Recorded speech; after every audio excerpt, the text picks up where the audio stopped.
একটি বিষধর সাপ বের হয়ে আসছে গুহা থেকে খাবারের সন্ধানে।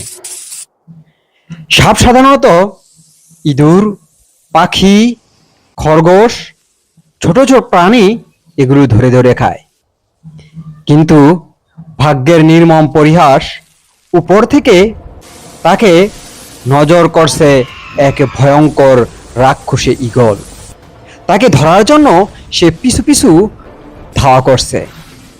সাপও ছুটে চলছে বাঁচার জন্য আশ্রয়ের খোঁজে কোনো এক ছোট্ট গুহার কিনারায়। সে শেষ পর্যন্ত এক গুহার কিনারায় লুকিয়ে পড়ে, কিন্তু ঈগলও সেখানে সে পৌঁছে যায়। তাকে ধরার জন্য সে তীব্র গতিতে তার সামনাসামনি মুখোমুখি হয়ে দাঁড়ায়। এ এক ভয়ঙ্কর দৃশ্য। সাপ বাঁচার জন্য ছুটে পালায়, কিন্তু ঈগল তাকে জাবড়ে ধরে। ছুটার জন্য প্রাণপণ চেষ্টা করছে সাপ। সাপ কিন্তু বেশ শক্তিশালী, ঈগলও খুব শক্তিশালী। কিন্তু ঈগল কি পারবে সেই সাপকে তুলে নিয়ে যেতে? সাপ ছুটার জন্য প্রাণপণ চেষ্টা করছে। এই শক্তিশালী সাপকে ঈগল কি পারবে তার আয়ত্তে নিতে? সাপ কিন্তু ছুটার জন্য, তার কাছ থেকে বাঁচার জন্য বারবার ঈগলকে আক্রমণ করছে এবং কামড় দিচ্ছে। কিন্তু ঈগল কিছুতেই তাকে পা থেকে তাকে ছাড়ছে না। শেষ পর্যন্ত সেই সাপই কিন্তু ঈগলকে পেঁচিয়ে ধরলো এবং তার মাথার মধ্যে কামড় বসিয়ে দিল। তাতে কিন্তু ঈগল তাকে মাটির মধ্যে আশ্রে পড়তে বাধ্য করলো সাপ। হ্যাঁ, ঠিক তাই হলো। ঈগলকে মাটির মধ্যে নিচে নামাতে তাকে বাধ্য করলো। ঈগল আর সাপ মুখোমুখি। আসলে কে কাকে শিকার করবে? সাপ ঈগলকে নাকি ঈগল সাপকে?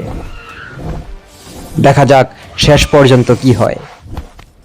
ভালো লাগলে চ্যানেলটি অবশ্যই সাবস্ক্রাইব করে দিবেন, শেয়ার করে দিবেন আপনাদের বন্ধুদের দেখার জন্য। আবারও কিন্তু ঈগল সাপটিকে তার আয়ত্তে নিয়ে আসে, কিন্তু সাপ তার শক্তির বলে ঈগলকে ফেলে দিয়ে সে দ্রুত গতিতে ছুটতে থাকে, পালিয়ে যেতে থাকে। কিন্তু ঈগলও নাছোড়বান্দা। সে তাকে ধরার জন্য বিভিন্ন দিক থেকে বিভিন্নভাবে বিভিন্ন কৌশলে দাঁড়িয়ে আছে। কিন্তু না, এবার কিন্তু সাপ সে গর্তের ভেতরে, গুহার ভিতরে প্রবেশ করেছে। ঈগল তাকে ধরার জন্য গুহার ভিতরে খুঁজছে এবং বাইরে অপেক্ষা করছে। সাপ কিন্তু চুপি চুপি সেই ঈগলকে লক্ষ্য করছে যে সে কোথায় আছে এবং কি করছে। এখন কি সাপ ঈগলকে আক্রমণ করবে নাকি ঈগলই সাপকে আক্রমণ করবে? ঠিক তাই হলো। সাপ কিন্তু ঈগলকে আক্রমণ করে বসলো। এত বিশাল ঈগলকে সাপ আক্রমণ করে ধরে ফেললো। তাহলে সাপ কি ঈগলকে শেষ করে দিবে? কিন্তু ঈগলের সেই তীক্ষ্ণ ঠোঁট দিয়ে তার মাথা একদম খণ্ড বিখণ্ড করে দিল। তাকে আবার সে অজ্ঞান করে নিয়ে ছুটে চলল তার গন্তব্যের দিকে। কোথায় তার গন্তব্য? দেখা যাক শেষ পর্যন্ত সে সাপকে কি করতে পারে বা কোথায় নিয়ে যায়। সে তাকে নিয়ে ছুটে চলল পাহাড়ের এক বিশাল চূড়ায়, যেখানে সে ঈগল সেই সাপকে খাবে।